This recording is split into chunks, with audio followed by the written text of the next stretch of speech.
Temos hoje o nosso companheiro de trabalho aqui da casa, o Araripe, que vai nos falar sobre o fenômeno da morte.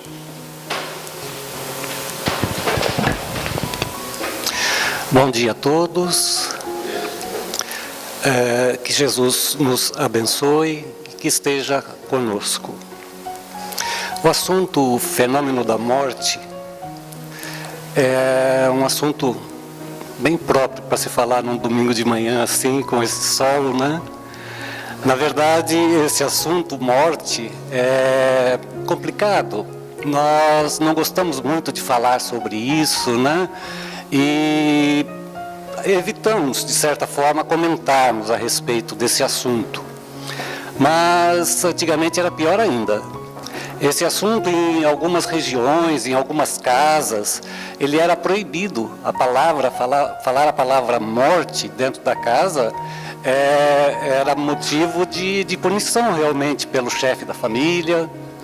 Então, porque realmente é um assunto desagradável. Tão desagradável que o estudo da morte, a ciência, em determinada época, ali no começo, né? Ela começa a analisar as coisas, o porquê, mas ela se sintetiza na vida, nas coisas materiais, no mundo, no universo, na criação das coisas, na melhoria do estado da pessoa enquanto encarnada durante a sua vida. A ciência médica também vai fazer todos os seus estudos, todos os seus esforços em cima da vida, pois ela vai passar a tratar o corpo físico, vai criar determinadas situações, determinados remédios, né, para que a vida seja melhor, para que tenhamos a vida mais prolongada. E ela, então, não estuda, não comenta, não vai até esse ponto da morte, porque, na verdade, a morte é o grande inimigo da medicina, né? Toda vez que a morte vence, é sinal que a medicina foi derrotada. Então, isso foi rejeitado pela ciência, pela parte material, né, dos estudos da vida. A filosofia passa, então, a nos orientar, mas também se concentra na vida. Como devemos pensar, como devemos agir, como devemos proceder com as outras pessoas, qual a maneira de nós nos ajudarmos. Criou, então, o sistema de autoajuda, mas sempre para nos trazer a felicidade, nos trazer a satisfação de viver.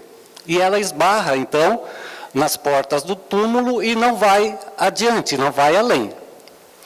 Então, ficou para a religião cuidar desse assunto. E a religião, de uma forma geral, no mundo todo, os religiosos começam a buscar respostas, porque a religião sempre acreditou em uma alma, em um espírito. E nós, aqui nessa região, que estudamos a doutrina através do segmento cristão, então vamos encontrar na doutrina cristã os seus estudos, e lá na época em que isso tudo começa a se formar, onde os religiosos vão buscar as informações sobre a morte. Então eles retrocedem, vão lá no princípio, lá no começo de tudo. E o que eles encontram? Eles encontram a Gênese de Moisés, para ser estudada, para ser analisada. Moisés, na Gênesis, ele coloca no seu primeiro capítulo a criação de tudo. Então, ele vai narrar que Deus criou a terra, que Deus criou as coisas que existem, criou o sol, criou o universo, isso em 5 dias. No 6º dia, ele, então, vai criar o homem.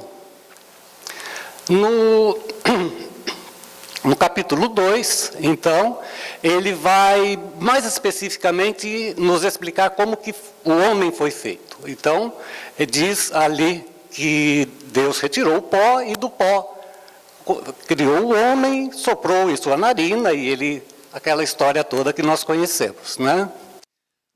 No capítulo 3, Moisés nos diz que Deus criou a mulher.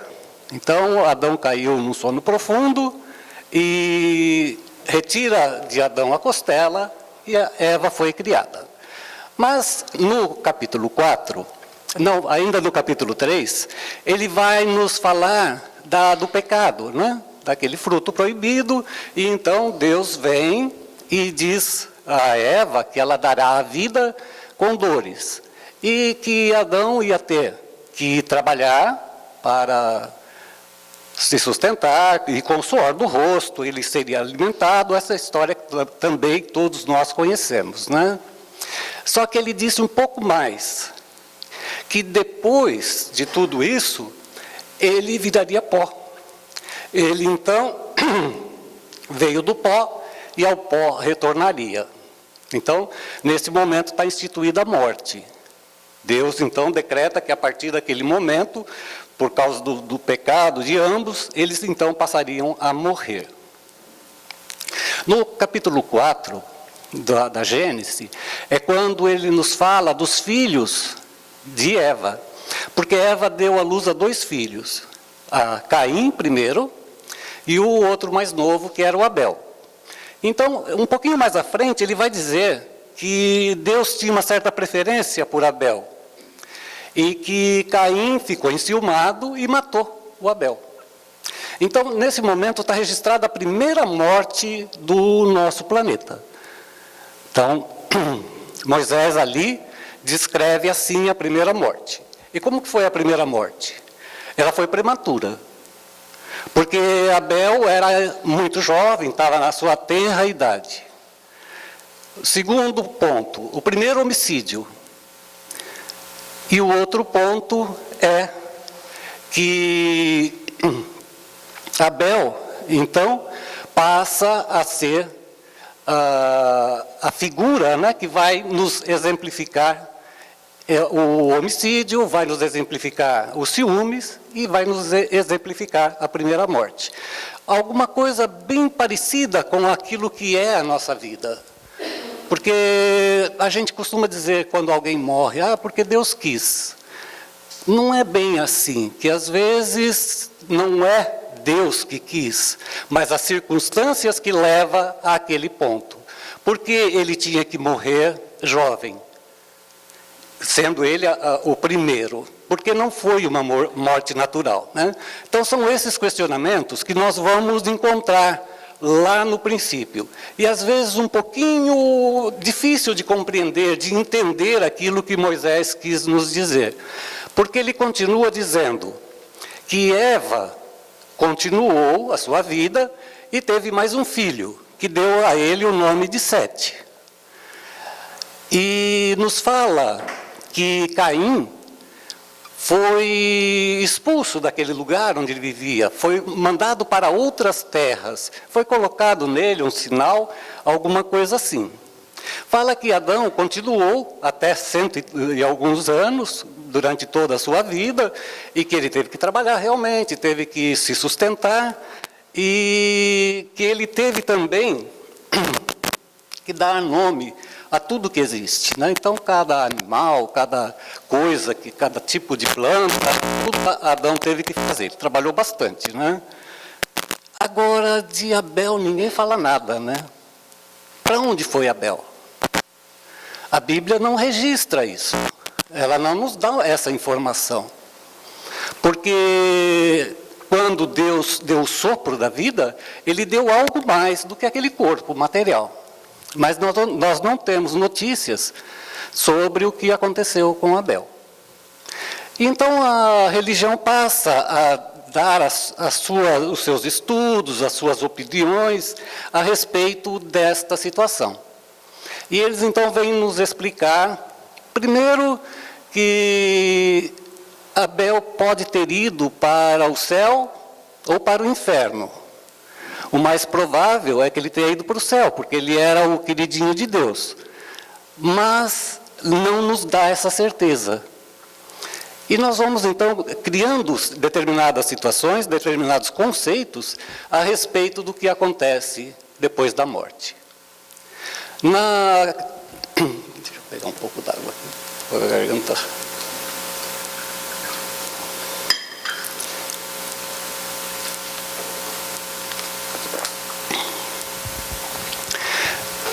Livro dos Espíritos, a questão 941, ela está mais ou menos em torno disso.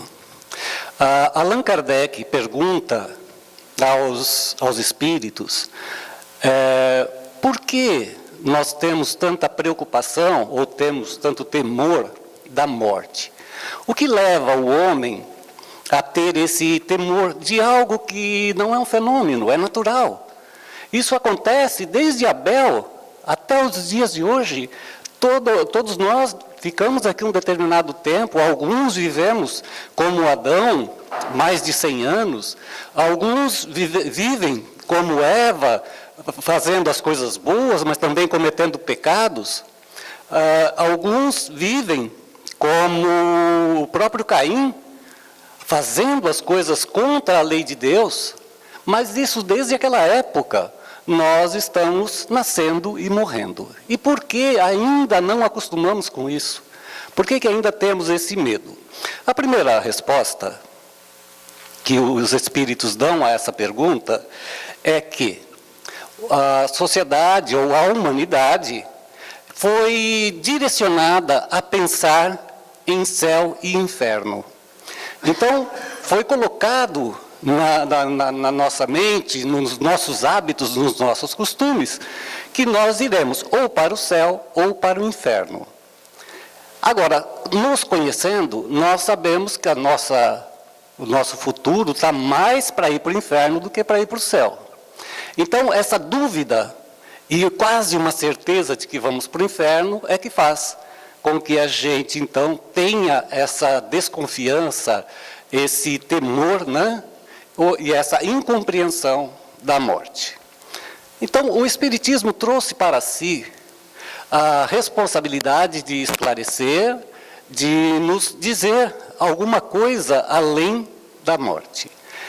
Porque o Espírito de Verdade, quando começa ali a sua missão, a sua tarefa, através de Allan Kardec, tem que nos trazer as informações das coisas espirituais. Porque se a religião tivesse ido até Jesus para buscar as suas instruções, os seus conhecimentos, ele encontraria uma informação diferente. Porque Jesus vem nos revelar esse reino de Deus, ou seja, o reino espiritual, essa nova morada. E ele, então, nos traz uma informação diferente, que ela foi distorcida pelas religiões, pelo fato de que a religião queria ter e teve, durante alguns milênios, o domínio sobre toda a população.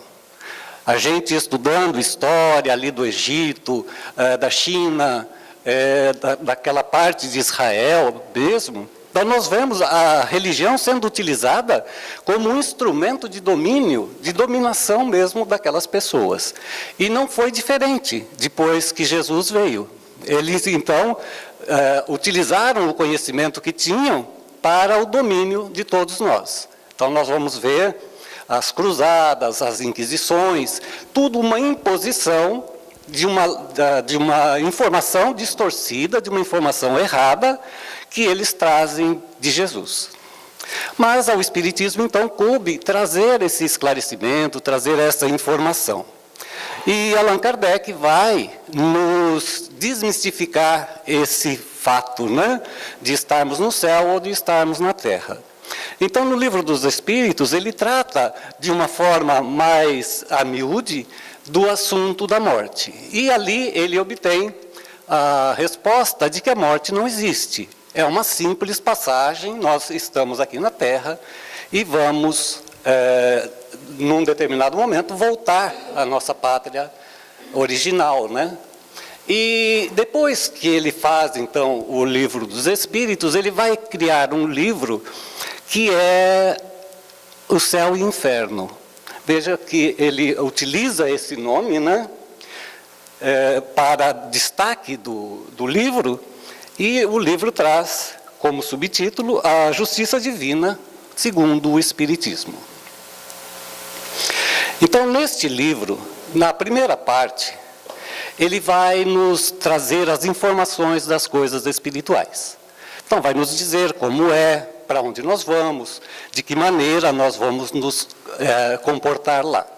E ele, então, utiliza para isso a ciência.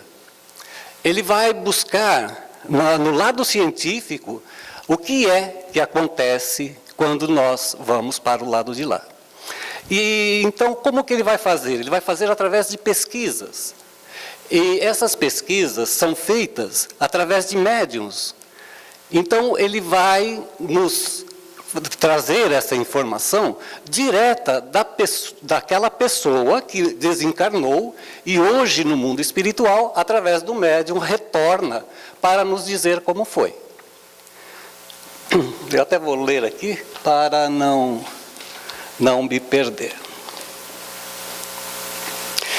Ele vai nos falar, da segunda parte, logo no início da segunda parte, de que forma que ele obteve essas informações.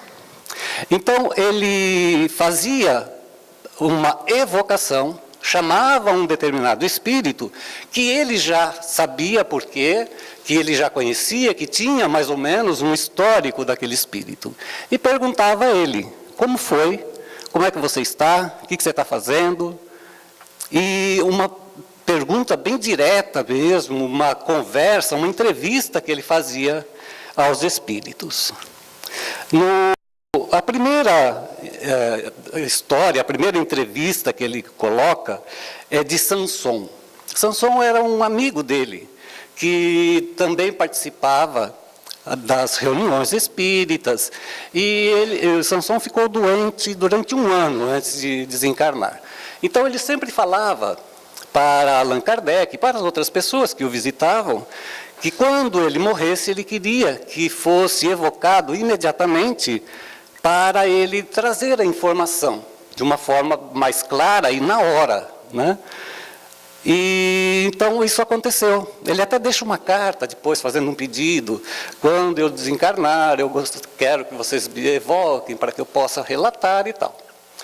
E Allan Kardec faz isso. Quando ele desencarna, eles vão até o velório, né?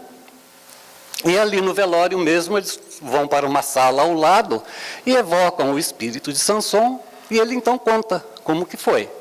Ele fala, né, que não sentiu nenhuma dor, que ele estava, num determinado momento, vendo as coisas materiais, e no instante seguinte, a sua vista se dilata, ele começa a ver mais luzes e reconhece algumas criaturas que estão ao seu lado, reconhece os espíritos que ali estão, e então ele narra desta forma. E com isso, ele então começa a separar, Allan Kardec começa a separar. Esse caso de Samson são os espíritos felizes, que está no capítulo 1, no capítulo 2, né? Ele então vai selecionando espíritos que ele conhecia, que eram grandes criaturas, que tinham uma atuação junto à sociedade, e ele separa como os espíritos felizes. Depois, ele então continua esse trabalho e vai nos criar no capítulo 3, espíritos numa condição mediana. Então, eram aquelas criaturas normais, assim como nós, né, que não fazemos nada de bem, mas também não fazemos o mal. Vivemos a nossa vida sem prejudicar as pessoas, não ofendemos ninguém, mas também não ajudamos, não auxiliamos, né? Somos nós, a grande população, que vai vivendo a sua vida, respondendo à sociedade da forma como a sociedade age conosco. E então ele classifica, e nesses ele encontra, então, já não é como Samson, ele já demora um pouquinho mais para se reconhecer. Ele evocava um espírito 4 ou 5 dias depois da morte, e ele já tinha, então, uma certa dificuldade para falar com ele. E quando ele vinha, ele não se reconhecia, tinha algumas dúvidas. Depois, no capítulo 4, ele vai nos falar de espíritos sofredores. Vejam que interessante, né? Porque ele fala dos bons Depois ele fala dos medianos, e aí a lógica seria falar dos maus, né? Mas ele não usa essa palavra. Ele usa sofredor. Porque, na verdade, aquele que é mau, ele é um sofredor, mais sofredor do que qualquer outra criatura. Aquele que pratica o mal, ele primeiro pratica o mal a si mesmo. E então, ele não é uma pessoa ruim, ele é um sofredor, revoltado contra tudo e contra todos, revoltado contra si mesmo, com a situação que a vida lhe apresenta. E é isso então que ele vai descobrir.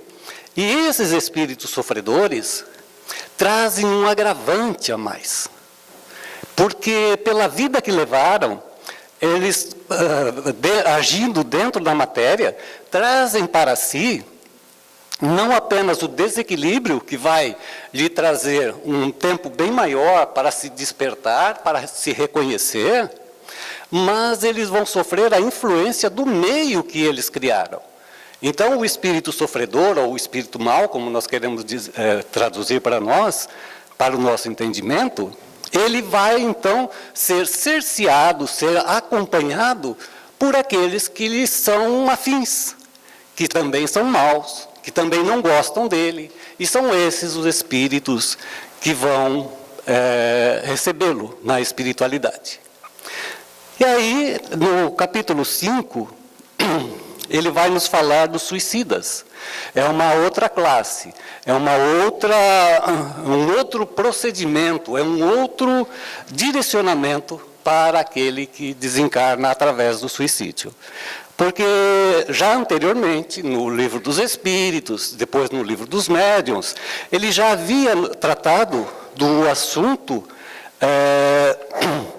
da espiritualidade e também já havia feito perguntas e direcionado seus estudos a essa classificação, porque é uma outra forma de se voltar para a espiritualidade. Então, ele vai obter a informação dessas entrevistas que ele faz. A primeira delas é que o espírito, quando se manifesta, ele diz que a grande surpresa foi que ele não morreu. Ele, então, reconhece que ele está morto, mas que a vida continua. E a segunda informação que ele recebe é que, ao atentar contra a sua própria vida física, a sua vida material, ele consegue realmente eliminar a sua parte física, mas ele não consegue eliminar a parte espiritual. Ou seja, o seu corpo espiritual, o seu perispírito. Ele, no máximo, consegue lesar o seu corpo espiritual. Então, é dessa forma que esses espíritos vão estar se apresentando a ele.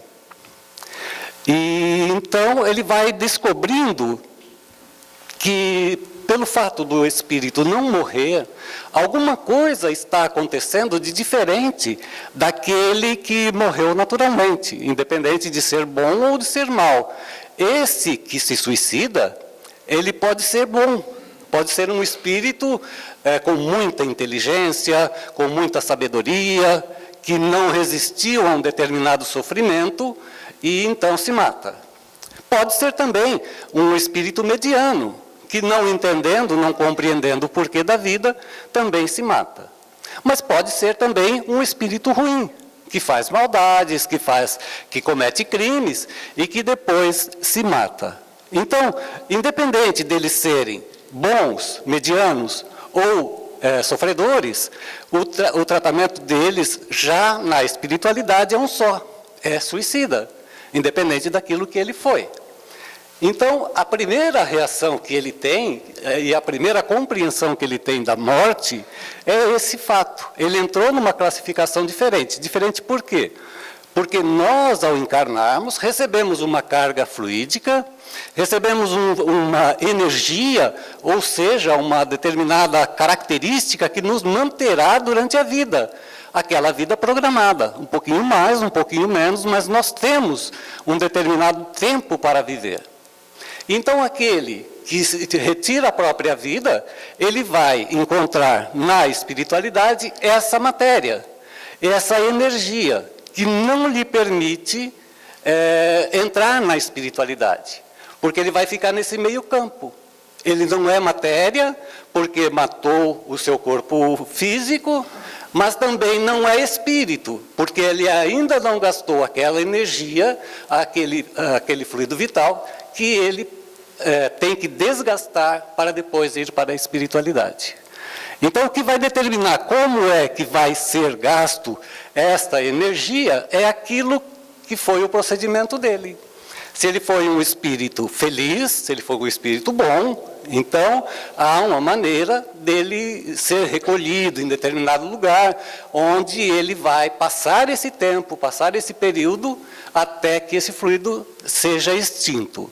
Se ele foi um mediano, é também junto daqueles em que ele esteve, que ele vai ficar esse período, de 20 anos, de 30 anos, ou o tempo que for necessário. Agora, se ele é um espírito sofredor, então é desse jeito que ele vai ficar, junto daqueles que lhe são iguais. Então, essa revelação que ele nos traz é porque nessa característica de suicida, ele é diferente daquele caso de Abel. Porque Abel foi assassinado pelo seu irmão. E ele então vai para a espiritualidade com uma morte prematura. Ele vai antecipado. Mas, lá na espiritualidade, ele encontra um estado diferente. Porque aquilo que nós fazemos ao nosso corpo espiritual, ao nosso perispírito, é nós mesmos que fazemos. É a nossa intenção, a nossa vontade que vai danificar o nosso corpo. Porque nenhum outro elemento, nenhuma outra coisa pode danificar o meu perispírito. A única ação que ele recebe é a minha. Então, através do meu pensamento, eu beneficio ou prejudico o meu corpo perispiritual. Então, quem age sobre ele sou eu mesmo. Isso Allan Kardec deixa bastante claro quando ele estuda esse fenômeno, né, no capítulo 14 da Gênesis, quando ele vai nos falar dos fluidos e da manipulação. Então, aquilo que nós criamos, que é o nosso corpo espiritual, é uma construção nossa, e só nós agimos sobre ele. Então, é o nosso pensamento e, principalmente, a nossa vontade.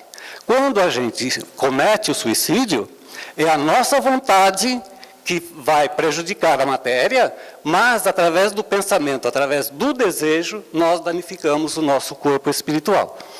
Então, no caso, por exemplo, de Abel, ele não tem essa intenção, não é o seu desejo, não é a sua vontade. Então, Caim consegue matar o seu corpo físico, mas não consegue agir no perispírito dele. Porque o perispírito dele, só ele mesmo é que pode prejudicar, ou melhorar, ou auxiliar. Então, é dessa forma que nós chegamos na espiritualidade. Aquele que desencarna antes, mas não é pelo seu desejo, pela sua vontade, apesar de também, como suicida, ter o seu fluido ainda armazenado, mas ele vai dispensar ou vai gastar de uma forma diferente, auxiliando, trabalhando, estudando e continuando a sua vida normal na espiritualidade. Então, aí depois ele vai falar dos criminosos, né? Dos espíritos endurecidos, aqueles que são maus, mas que são empedernidos no mal, né? E aí, então, ele encerra essa série de entrevistas, né, de perguntas que ele faz aos espíritos. E ele, então, edita o nosso livro Céu e Inferno. Para encerrar,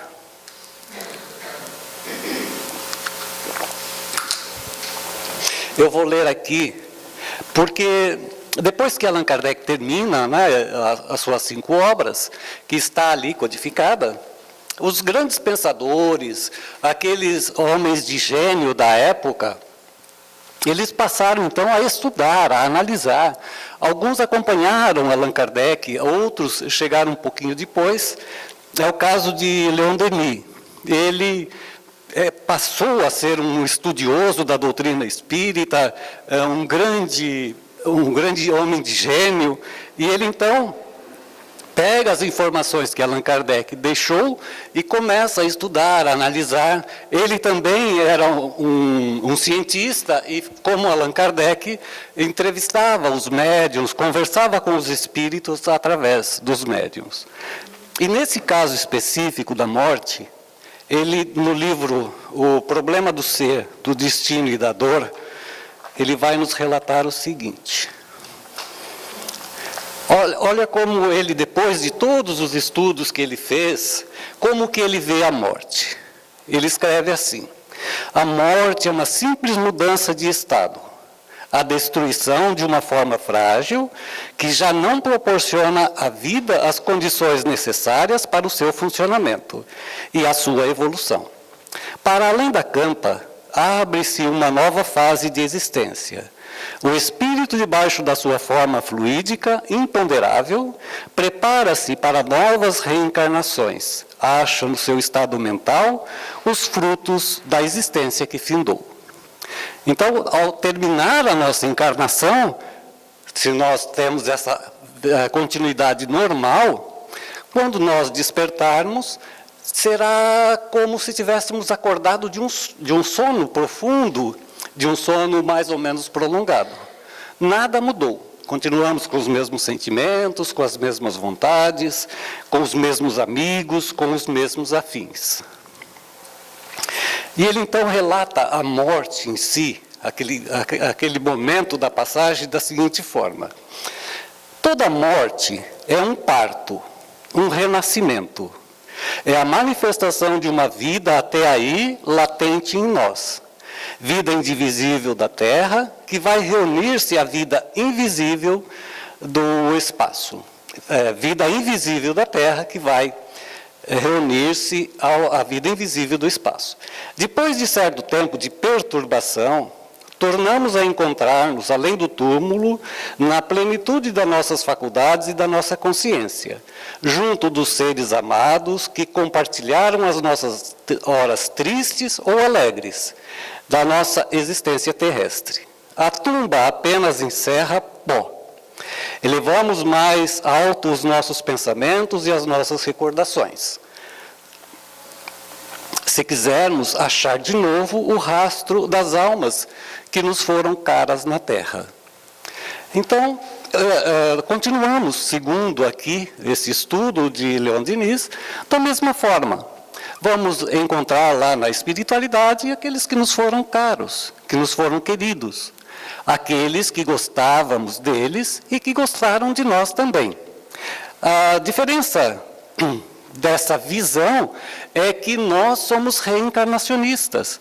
Então a gente pode até imaginar, mas eu não tenho ninguém na espiritualidade me aguardando. Temos, porque temos amigos, temos parentes, temos amores de outras vidas que nos acompanham da espiritualidade, nos acompanham enquanto estamos encarnados. E é esses que nós vamos reconhecer imediatamente após a morte. Então, após esse período de perturbação, que Allan Kardec nos diz que esse período de perturbação todos nós passamos, para alguns é de alguns minutos, de algumas horas, de alguns dias, mas pode ser de meses e até mesmo de anos, o período de perturbação, dependendo de cada um de nós. E ele também não deixa, nesses seus estudos, Leon Denis não deixa de nos falar de uma outra classificação. É interessante que tanto os espíritos, tanto Allan Kardec, quanto os estudiosos depois, que vão estar analisando as obras de Allan Kardec, eles sempre colocam o suicida numa classe especial, numa classe à parte. Isso nos demonstra que realmente há uma diferença entre aqueles que vão para a espiritualidade das mais variadas formas e aquele que vai, então, como suicida. E ele diz assim: quanto aos suicidas, a perturbação em que a morte os imerge é profunda, penosa, dolorosa. A angústia os agrilhoa, eita palavra, segue até a sua reencarnação ulterior. O seu gesto criminoso causa ao corpo fluídico um abalo violento e prolongado que se transmitirá ao organismo carnal pelo renascimento. Ou seja, além de tudo, além desse sofrimento que o suicida tem lá na espiritualidade, de ter um tratamento diferenciado, de ter um sofrimento diferenciado, na sua próxima encarnação, ele vai continuar exatamente do ponto onde ele parou, levando aquele mal físico que ele provocou em seu perispírito. Então, quer dizer, além de tudo, na outra encarnação vai continuar e pegar do ponto onde ele parou. Por que que você fez isso? De que forma você fez? E partimos, então, daquele ponto. Se ele causou algum dano ao seu físico através da cabeça, do cérebro, então ele vai ter um problema nessa área. Se ele se afogou, ele vai ter um problema nessa área também. Se ele prejudicou o seu coração, por exemplo, então, na próxima encarnação, nascer com aquela problemática para dar continuidade à sua vida. A maior parte deles volta enferma à Terra, estando o suicida em toda a sua força à vida, o ato brutal que a despedaça produzirá longas repercussões no seu estado vibratório e determinará afecções nervosas na sua vida futura. Então, Allan Kardec faz esse estudo sobre essa passagem, o que ele vai nos chamar de passagem. Porque, na verdade, o mundo espiritual não é lá, não é no inferno, não é no céu, é aqui mesmo. Nós vivemos entrelaçados entre nós, o mundo físico e o mundo material. Então, o que nós fazemos não é para ir para lugar nenhum, é simplesmente sairmos da dimensão material e entrarmos na dimensão espiritual. Não muda nada, não melhora, não piora também, simplesmente uma continuação daquilo que nós estamos tendo. Então, o que a gente pode fazer é seguir a orientação que os espíritos nos dão. Se queremos morrer bem, se queremos ter uma vida prolongada de felicidade, de alegria na espiritualidade, é assim que temos que agir na nossa vida. Aquilo que nós estivermos fazendo é o que nós vamos encontrar do lado de lá. Se nós estamos fazendo coisas boas, se estamos pensando bem, se estamos amando as criaturas que estão à nossa volta, se estamos fazendo ações que façam com que eles nos amem, é dessa forma que nós entramos na espiritualidade. Então, como a gente não sabe que dia que vai ser, se vai ser hoje, se vai ser amanhã, se vai ser daqui a 50 anos, como a gente não tem esse conhecimento, vamos viver a cada dia preparando e fazendo com que essa passagem seja uma continuidade de coisas felizes, de coisas boas. Muito obrigado a todos. Nós agradecemos, então, ao Araripe pelas explicações nos dadas aqui hoje, que são bastante importantes sobre um fenômeno que todos nós temos certeza que um dia iremos passar, né? Então, essas informações, com certeza, clareiam um pouco mais e nos ajudam nesse processo quando chegar a nossa hora, né?